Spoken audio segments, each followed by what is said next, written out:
Welcome back to my podcast, YouTube channel, all that good stuff. Today we're going to kind of go over a 10,000 foot view of building wealth through real estate. If you see me looking over here, I actually made notes today, so I know what I'm talking about. Try and talk a little bit more in depth on some of these things. So I don't know how many people know, but about 90% of the world's millionaires over the last 2 centuries have come from real estate. So I don't have any idea how many millionaires there are in the world. Probably would have been a good stat to get for this, but 90% of them have come through real estate. So I'm going to go through a couple ways that even the most novice beginner person can actually build wealth through real estate. So your number one way that you're going to start building wealth through real estate is just the equity through your primary home. So your primary home is the home that you currently live in, the home that you own, that you have a mortgage on, that you pay taxes on every single year. So how that works is every month you're paying a mortgage payment. Part of that goes to interest in the beginning of that mortgage, whether it's a 30-year, 20-year, 15-year mortgage. The bulk of that goes towards interest. So if you have a mortgage payment, so our mortgage payment's $1,567. In the beginning of that, probably about $1,100, maybe a little bit more, maybe a little bit less, went to interest. And then the rest went down to pay equity.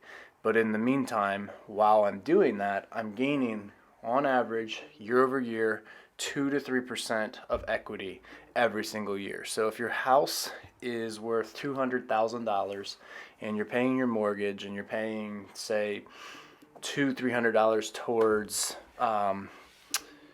towards your principal every month. Principal is what you owe on the house, so it's your $200,000 minus whatever you put down on the house. You're paying $200 towards your principal, and then the rest is going to interest, whether that's $800-900. That $200 is coming down and building your equity every single month. There's a cost to borrowing money, that's your interest. But if that house is $200,000 every single year, you're gaining $4,000 to $6,000 of extra value, which is equity. And that's how people come from nothing to something. I remember a stat I saw not too long ago. The average homeowner has a net worth of like $250,000, $250,000. The average renter has a net worth of like $7,000, if that.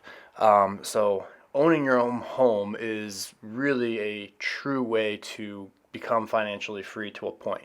Until you pay it off completely, you're not financially free. And even after you pay it off, you still have to pay taxes, you have to pay insurance, all that kind of stuff. If you don't pay your taxes, your house can be taken from you. So even if you pay your house off, make sure you're paying your taxes. So that's the first way. Another way is it's a house hack, basically, house hacking. It's the same, similar to owning your own house and paying down equity. It's just in this case, a house hack, you're going to buy a multi-unit or even a single family. But what you're going to do if you buy a multi-unit, say it's a two unit, you're going to buy the 2 unit, you're going to live in one side and you're going to rent out the other side. So say you buy in Columbus, you can get a pretty nice 2 unit for about $300,000. That mortgage payment's going to be anywhere from $1,500 to $2,000 a month, depending how much money you put down and your interest rate and all that kind of stuff, and then your taxes. But that same house can be rented in Columbus, or that same 2 unit, one of the sides can be rented for probably at least $1,500. So if your mortgage is $1,500 and on your other side you're collecting $1,500, you're now paying your mortgage with your rent from your other side, and you're living mortgage free, technically speaking, by doing that. The other way to do it is you can buy a 3, 4, 5 bedroom house, and if you have a couple friends that need a place to live, rent them rooms. So say you buy a $350,000 house, that's going to take your mortgage probably to $2,000 or so. You only need one room. I'm assuming you're going to use the master bedroom. You have 3 other rooms left over. You can rent one of them, 2 of them, all 3 of them to friends, and maybe you get $400 or $500 per room. Your $2,000 mortgage minus, say, each room you're renting for $400 minus $1,200. You're now living in a $350,000 house for basically $800 a month. And you're going to be able to split utilities and all that kind of stuff as well. So you're going to keep your cost of living way, way lower, but have a very, very nice house that you get to live in. And you're going to build your equity just like we talked on the first example. So those are two of the ways by buying a primary home one that you live in. There's two ways to build wealth through real estate. It really hinges on either renting those rooms out, or renting a side out, or just continually paying down your mortgage, paying down your principal, and relying on the industry standard of 2 to 3% year over year appreciation. The last few years we've had a lot more than that. We've hit double digits a couple years. That's going to slow over the next few years. I think we are projected to appreciate about 5% year over the next 5 years, so still really good. We're just probably not going to see those 10 to 15% appreciation years anytime soon. One of the next ways to do it, by rentals. This is a pretty standard one that a lot of people know about. You buy a single family, you buy a duplex, you buy a triplex, you buy a quad, you can even buy an apartment complex, and you're not living in it, you're just renting it. It's going to cost you more money to put down, your interest rate's going to be higher, but these are all, at the end of the day, if you have a good accountant or a good CPA, you're going to be able to write some of this stuff off. So as an investor, you should worry about the interest rate because it costs you more money, but you shouldn't worry about the interest rate because you're buying it as an investment. You're accounting on money from other people to pay for your mortgage, and you're also getting that appreciation. So I think the best way to do these rentals is the BRRRR method. So you buy, you rehab, you rent, and you refinance. So say you buy a house for $100,000 and it's in a neighborhood that the houses, after you fix it up, are worth $200,000, and they can rent for, say $1,200 to $1,600. You buy this house for $100,000. We'll just go high. You put $40,000 into it. You now owe $140,000, but you can collect about $1,400 in rent. So that already hits the 1% rule. Take that the next step further. You've already rehabbed and rented. Then you refinance. You go to a bank, you say, hey, I had this house, I want to refinance, I want to pull the money then that I put into it. So you can do that either cash, you can do it a loan on the front end, you can use hard money. There's so many different ways. That's a whole other topic for a different day. But you go to the bank, you say, I want to cash out refinance this house. So generally a bank's going to let you cash out refinance from anywhere from 70 to 80%, I believe is what it is. There might be banks that'll do higher, some will do lower. But if a house is worth $200,000 and you get 70%, you have $140,000. You have no money out of pocket. You collect all your money back. You pay off who you need to pay off. Now you have a $140,000 mortgage on something that is collecting you $1,400 a month. $140,000 mortgage is probably going to be in the $900 to $1,100 range, depending on interest rate and taxes and all that kind of stuff. So that's the BRRRR method. That's the one I really, really like. If you're going to do it, you kind of basically control it from start to finish. You've rehabbed it, so you're going to know the property inside and out. You may have done windows, you may have done roof, you may have done plumbing, electrical, all that kind of stuff. So not only do you have this income-producing house, but you have this income-producing house that is not really going to require any type of work in the immediate future, unless you just have a really bad tenant in there that just takes and just destroys your house, which is one of the pitfalls of renting. Something that's becoming more and more mainstream these days is short-term rentals, STR. Think of Airbnb, VRBO. We actually just ventured into this, except we're doing it internationally down in Costa Rica. We bought a house, we ran the numbers, we looked at it, we know what the cost of money is. We're doing short-term rentals, so we're doing nightly rates, almost like a hotel. A lot of you already understand this process, but you have to be very careful because you have to make sure your township, your city, your condo community, whatever, are going to let you, one, rent the property, and two, do short-term rentals, because the in and out, they don't necessarily like that. Cities all around the country are really starting to crack down on short-term rentals. So just really, if you're looking at doing this, make sure you're very careful with the numbers, because we've had a big boom over the last few years. So there's a lot more competition in it, and they're shutting these down a lot more. And we've been building these models on a COVID-centric economy where you weren't really allowed to, a lot of people weren't traveling, but when they were traveling, they weren't wanting to be in a hotel. So that jetted the price of Airbnbs in some cases above the price of a hotel, which is also another factor you have to think about. Airbnb used to get a whole house for cheaper than a hotel room. Now you're about the same as a hotel room. You don't necessarily have all the amenities as a hotel. So people are starting to from what I'm reading, flip back to hotels because they get all the amenities. They're not paying as much. So it's all just stuff you have to take into if this is the route you want to go. The next is very, very mainstream. There are seminars up the wazoo about it. I probably get 3, 4, 5 calls every single month about some new investor that took a class down at the Radisson Hotel in some ballroom and now they want to flip houses. It seems easy enough. If you think you can do it without your own money, there's some people that can, not a lot can, because you don't have the experience, and it's very hard to get somebody to, especially with the prices going up, to just give you money to do flips. But basically the crux, the juxtaposition of flipping is buy low, fix it up, sell high. We do these, we're on our 10th or 11th for the year. We're trying to buy anywhere from 50 to 60% of the after resale value are the AVR, and then we're going to put in a significant amount. We're generally putting in somewhere between 20 and 50,000 to get these things fixed up. And the way we buy so that we can keep them as a rental, going back to the BRRRR method, or we can flip them if we get the right price. We don't generally keep in this market because it's been such a good market. We don't keep a ton of them. I don't think we've kept one for probably 3 years. But that'll all flip at some point, and we'll have to start keeping them. But then we'll start building a rental portfolio, and then the next time we get this seller's market, we'll sell all those. We'll make our money, and it's just continuous cycle. So you just have to understand the cycles. You really have to understand your numbers when you're flipping homes. You can't just go in, buy whatever you want, and just put whatever you want in. You need a good, trusted realtor broker that can explain to you exactly what things are going to cost, that has contacts for you if you don't have the contacts. One thing I'll tell you, everybody, when they talk about flipping, they want to do the work themselves. It's not worth it. Don't do the work yourself. You're going to cost yourself time. You're going to cost yourself money. It's not going to probably look as good as if you hired a professional, and you're going to get burnt out very, very quickly. I'm not saying that you shouldn't work alongside your contractor if they're okay with that.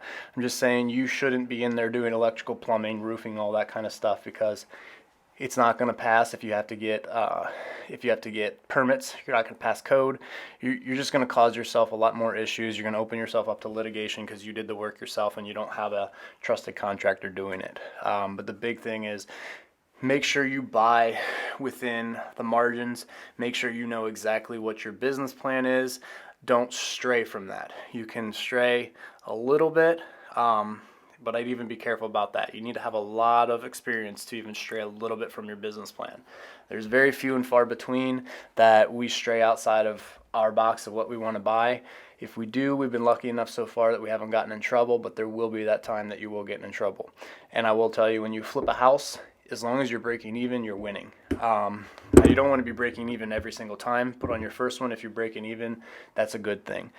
You don't hit home runs every single time. You have to take the singles, the doubles, the triples, and every now and then you're going to hit a home run, but most of these are going to be singles and doubles. You may make 15, 20,000, but that's 15 or 20,000 that you didn't have before, and that money just keeps building and building and building, and that's how you create any type of business, really. The next one I want to talk about real quick, and this is a whole different thing. It's extremely hard to really get into detail, but wholesaling. So wholesaling is basically you sell a contract on a home for a markup. In the simplest terms I can get it. You go to a seller.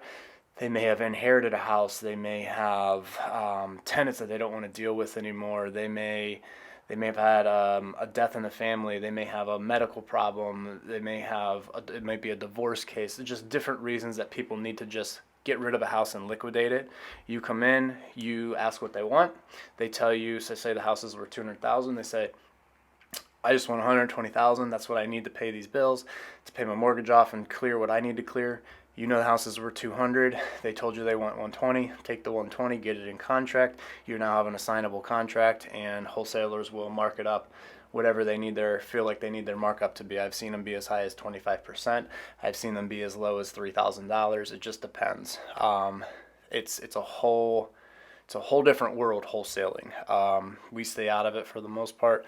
I've done a couple of them, but being a licensed realtor, licensed broker, I have to be very careful about doing any type of wholesale. So if we do any wholesaling, it's more we will buy it from somebody because we'll fix the problem that they had, and we'll control it. We'll actually buy it. We're not assigning a contract. We're buying the house, getting it in our possession, and then we're selling our house that we own, not the contract. So that's kind of called wholetailing, meaning you buy it at a discount. You may do something, you may not do anything, and then you sell it. So this is similar to kind of the things that we've done down in that Frazeysburg 5-pack that we've talked about. We bought them at a lower end. We assigned 5 houses the same price all throughout, and we're selling them for a markup. Some we've done work to, some we haven't. Basically, we fixed a problem for somebody that needed a problem fixed, and now we're looking at how we can buy them. We didn't really look at the end at that point. We just knew there was money to be made. We looked to see how we could fix their problem for them first, get them their money down, get them their monthly payment, then we have control of the houses, and then we can do what we want with them. One of the newer ways of investing in real estate and building wealth is called crowdfunding. We do this a little bit. On our end, I have a lot of friends that want to get into this, but they don't have the time, they don't have the skills, they don't have the expertise, they can't do it. They don't have the money. So what we'll do is we'll crowdfund, we'll sell profit into a property. So we'll buy a property, we'll create the budget, we'll let them know what the budget is, and they'll give us X amount of dollars for X percent. So if you find somebody that you know is flipping houses, you can do this on flips, you can do this on rentals, you can do this on commercial properties. There's a lot of funds set up on the internet where you can buy into halves of properties, eighths of properties. It's becoming more and more mainstream. But the way we do it is we'll find a property, we'll talk to the people that I know want to invest, and we'll sell a certain percentage of profit for a certain amount of money. So say we have a property that we bought for $60,000. The budget to fix it is $35,000. The ARV after repair value is say $150. After fees that you pay, it's about 10%. We should clear about $135. That should give us about $40,000 worth of profit. We'll collect $10,000 for 5% of profit, which may not seem like a lot, but you're thinking 5% of $40,000. You didn't do anything. You just gave money, so you're getting 10%, your $10,000 investment back plus 5% on top of that, and you never touched anything. You just gave money and had it work for you. That's the true way of building any type of wealth, is making your money work for you. We do that all the time. We are always generally cash poor because the money's out in houses or just doing something, because it does no good sitting in the bank making 0.2%. I can have $100,000 in the bank, but if it's making 0.2%, what is that really doing for me? It's like $2 every single month, if that. So I put it out, and generally, if I have it out, it's going to make me anywhere from 15 to 30% year over year, maybe more, maybe per project. So make your money work for you, whether that's in stocks, bonds, whatever. Do something that you understand, or crowdsource, or buy rentals, or something like that. The last way to really build wealth is kind of a new one that we've ventured into, and it's something that I think is pretty interesting. So we just bought the house in Costa Rica we've talked about. So buying international real estate is, obviously you're buying real estate, so that's good. Real estate pretty much all over the world continues to appreciate. There are times it depreciates. If anybody tells you real estate never goes down in value, just don't listen to them. They're lying to you. It does from time to time, but overall, the history of real estate, we appreciate 2 to 3% year over year. The cool thing about buying international is once you buy international and you have enough money somewhere, you can now get residency in that country. What that does for you, you now have, so we live in Ohio, we live in Columbus, Ohio, we have our business set up here, we have our house set up here. We now own this house in Costa Rica. We're going to get residency, which gives us the ability to be in their healthcare. They have universal healthcare. They have very good doctors. A lot of the doctors from Costa Rica come up to America to train. It's one of the better healthcare places in the world.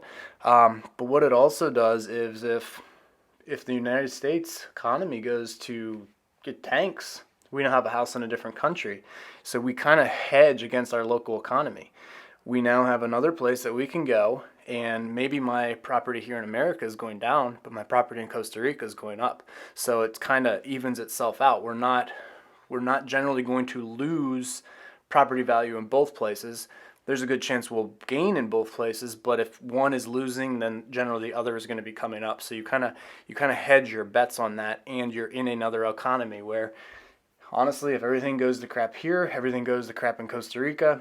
You know, if it's not doing well here, maybe we just move down to Costa Rica for a while. When it gets better, we move back up here. You're just hedging your bets against different things. You're leveraging different governments, different economies, that kind of stuff, and that's another way that you can start building wealth. So those are the biggest ways that I see right now to build your wealth through real estate. If you have questions, reach out. This is just really a quick 15-20 minute crash course on this. I could go into depth on each one of these things a lot more, but I don't have time for that today. So let us know what you think. Like, subscribe, comment, and I will see you next time.